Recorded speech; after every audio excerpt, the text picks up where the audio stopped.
شریف الدین رحمت اللہ علیہ ہیں، جن کی اولاد پاک میں سے حضور وارث پاک ہیں سید قربان علی رحمت اللہ تعالی علیہ کسور کی سرزمین پہ آتے ہیں۔ اس وقت دیوا شریف آباد نہیں تھا، وہاں پر ہر طرف جنگل ہی جنگل تھا۔ وہاں پر آ کر کے آپ نے اپنے پڑاؤ کو ڈالا، جھوپڑی بناتے ہیں حضور وارث پاک کے والد، اور اس کے بعد میں وہاں پر لوگ آتے گئے، وہاں پر جھوپڑیاں تیار ہوتی چلی گئیں، وہاں پر آبادی ہوتی چلی گئی، پھر وہی سرزمین رسول پور دیوا کے نام سے مشہور ہو گئی۔ آج جو دیوا شریف کی سرزمین واقع ہے، حضور وارث پاک کا جنم وہیں پر ہوتا ہے، حضور وارث پاک وہیں پیدا ہوتے ہیں۔ لیکن آؤ مسلمانوں، حضور وارث پاک کے تعلق سے دو تین باتیں عرض کر کے میں آپ کے سامنے سے رخصت ہونا چاہتا ہوں، کیونکہ وقت کی قلت ہے، پڑھنے والوں کی کثرت ہے۔ یاد رکھو، وارث پاک جب پیدا ہوتے ہیں، آپ کے والد کا سایہ تو تبھی اٹھ گیا تھا جب آپ اپنی ماں کے شکم میں تھے۔ 9 مہینے تک والدہ نے آپ کو دودھ پلایا،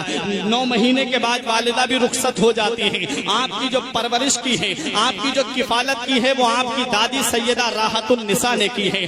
آپ کا داخلہ مدرسے میں کراتی ہیں، اپنے وقت کے پائے کے عالم کے پاس میں داخلہ کرایا گیا۔ حضرات استاد جو تھے حضور وارث پاک سے پورے دن کام لیا کرتے تھے۔ لوگوں نے اعتراض کیا، بستی والوں نے اعتراض کیا کہ راحت النساء آپ کو اپنا پوتا دے کر کے گئی ہیں، تعلیم کے لیے دے کر کے گئی ہیں، آپ اسے کام میں لگائے رہتے ہیں۔ حضور وارث پاک کے استاذ نے کہا کہ میں اپنے شاگرد کا ٹائم برباد نہیں کر رہا ہوں، بلکہ میرا یہ شاگرد وہ ہے جسے اللہ نے بغیر کسی محنت کے قرآن کا حافظ بنا دیا ہے۔ میرا شاگرد وہ ہے جو بغیر محنت کے قرآن کا حافظ ہے۔ لوگوں نے اعتراض کرنے والوں نے کہا ان کے استاذ کو نیچا دکھایا جائے گا، ان کے استاذ کا آج امتحان لیا جائے گا، آج دیکھا جائے گا کہ استاذ پڑھانے میں کیسا ہے۔ حضور وارث پاک کے امتحان کے لیے بڑے بڑے قرہ کو بلایا جاتا ہے، حضور وارث پاک کے امتحان کے لیے بڑے بڑے عالموں کو بلایا جاتا ہے، حضور وارث پاک کو بٹھانا جاتا ہے۔ استاذ بھی بیٹھے ہوئے ہیں، بڑے بڑے قاری بیٹھے ہوئے ہیں، بڑے بڑے علماء بیٹھے ہوئے ہیں۔ حضور وارث پاک سے ایک قاری نے کہا بیٹا ذرا ہمیں قرآن تو سناؤ، تمہارے استاذ نے اتنا بڑا دعویٰ کیا ہے کہ میرا شاگرد وہ ہے جو قرآن کو 7 لہجوں میں پڑھتا ہے، قرأت سبا کا پورا کورس میرے شاگرد کو آتا ہے، بیٹا ذرا سناؤ تو صحیح۔ حضور وارث پاک نے جب مصری لہجے میں قرآن کی تلاوت کرنا شروع کی، ایسا لگ رہا تھا ہوائیں رک کر کے تلاوت سن رہی ہوں، پرندے رک کر کے تلاوت سن رہے ہوں، دریا کا پانی رک کر کے تلاوت سن رہا ہوں۔ وہ وارث پاک رضی اللہ تعالیٰ عنہ کی شان ہے، اور شان بھی کیوں نہ ہو، کیونکہ قرآن کی وہ شان ہے کہ جہاں قرآن پڑھا جاتا ہے وہاں زمینی مخلوق تو سنتی ہی ہے، آسمان سے فرشتے بھی قرآن کی تلاوت سنتے ہیں۔ یاد رکھو مسلمانوں، وارث پاک رضی اللہ تعالیٰ عنہ قرآن سناتے ہیں، تمام لوگ دم بخود ہو کر کے واپس چلے جاتے ہیں۔ حضور وارث پاک رضی اللہ تعالیٰ عنہ آپ جب 14 سال کے ہوتے ہیں تب آپ حج کرنے کے لیے گئے تھے۔ حضرات پہلے آپ دیوا سے لکھنؤ آئے، لکھنؤ سے بریلی آئے، بریلی سے سہارنپور، سہارنپور سے امبالہ امرتسر کے راستے ہوتے ہوئے سری نگر جموں، ان راستوں سے گزرتے ہوئے حضور وارث پاک مدینہ منورہ پہلے پہنچتے ہیں، جنت البقیع شریف میں پہنچتے ہیں، سیدہ فاطمہ کے مزار پہ حاضری دیتے ہیں، اس کے بعد نبی کی بارگاہ میں حاضری دیتے ہیں، نبی کے مقدس روضے پہ جب حاضر ہوتے ہیں درود و سلام کی لڑیاں لبوں پہ جاری ہیں۔ حضور کے روضے پہ حاضری دینے کے بعد میں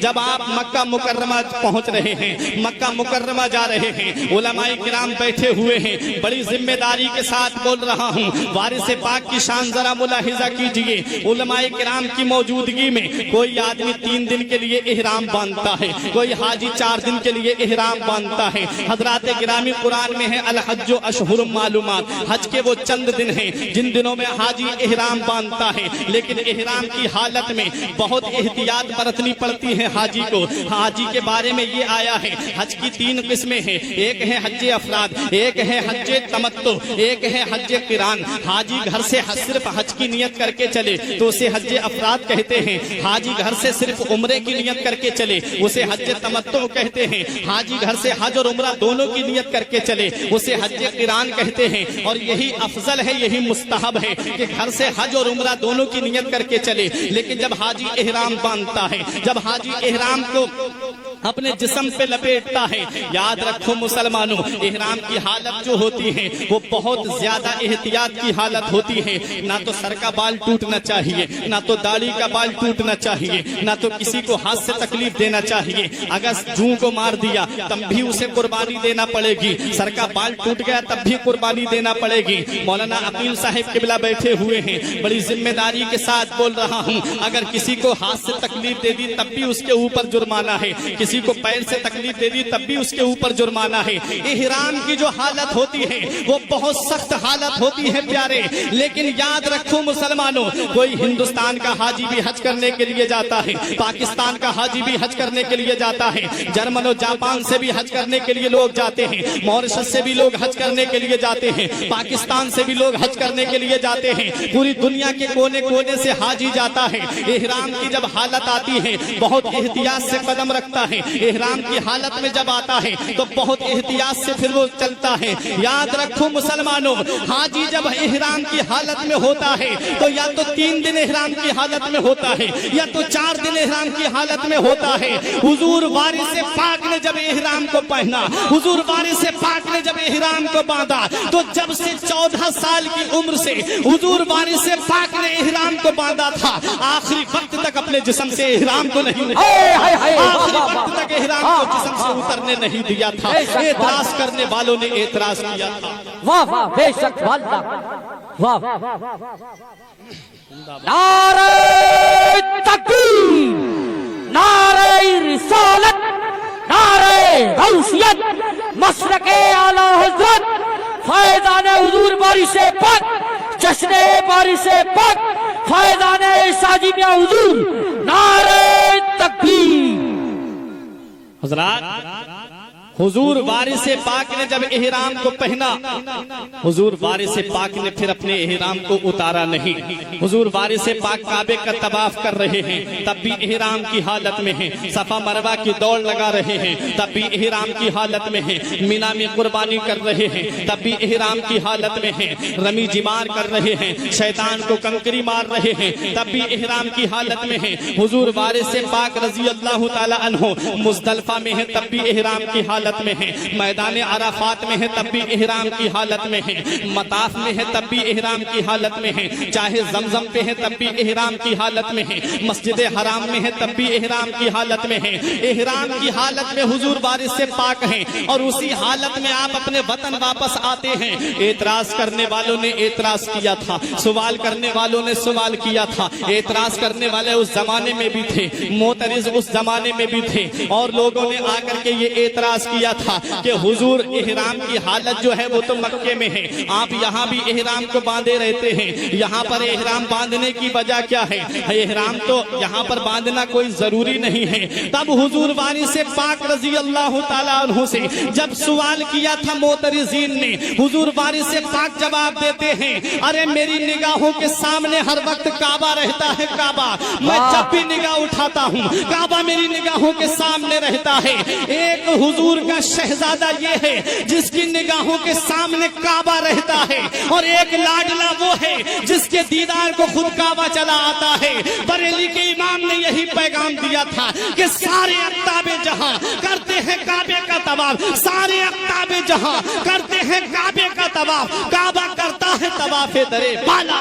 वाह वाह, वाला तेरा वाला तेरा। ये है हुजूर वारिस पाक रजी अल्लाह ताला अन्हु की शख्सियत। लोगों ने कहा पीला लिबास पहनते हैं, लोगों ने कहा पीला इहराम पूरा, लोगों ने कहा पीला इहराम बांधते हैं। लोगों ने एतराज किया कि जो पीला होता है रंग वो तो मर्ज पे दलालत करता है, जो पीला कलर होता है वो तो मर्ज पे दलालत करता है। आंख पीली हो जाए लोग कहते हैं इसे बीमारी है, पीलिया है, इसका इलाज कराओ। अगर जिस्म पीला पड़ जाए लोग कहते हैं खून की कमी हो गई जिस्म में, इसका इलाज कराओ। हजरात गिरामी, लोग एतराज करते हैं, पीले कलर पे एतराज किया।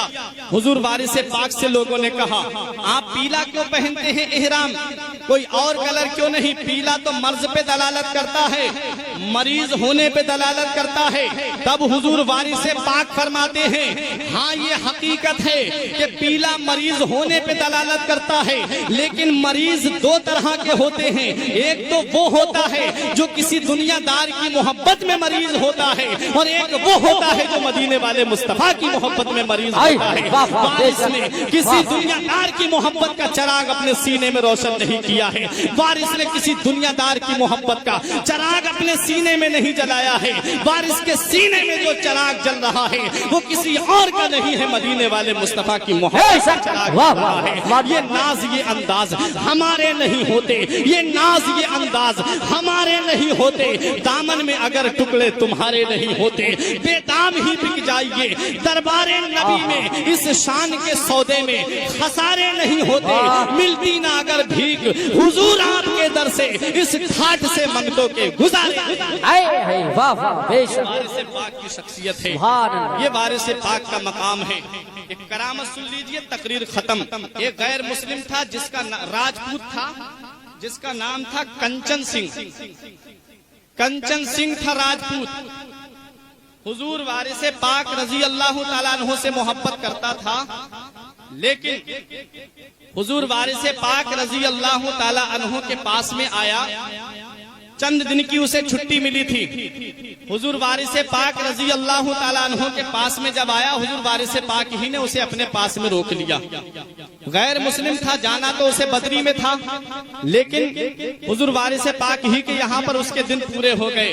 हजरात, हुजूर वारिस पाक रजी अल्लाह ताला अन्हु ने जब उसको अपने पास में रोक लिया, वो जब बोला मैं मुझे तो बदरी जाना था हुजूर, लेकिन आपकी मोहब्बत में मैं रुक गया।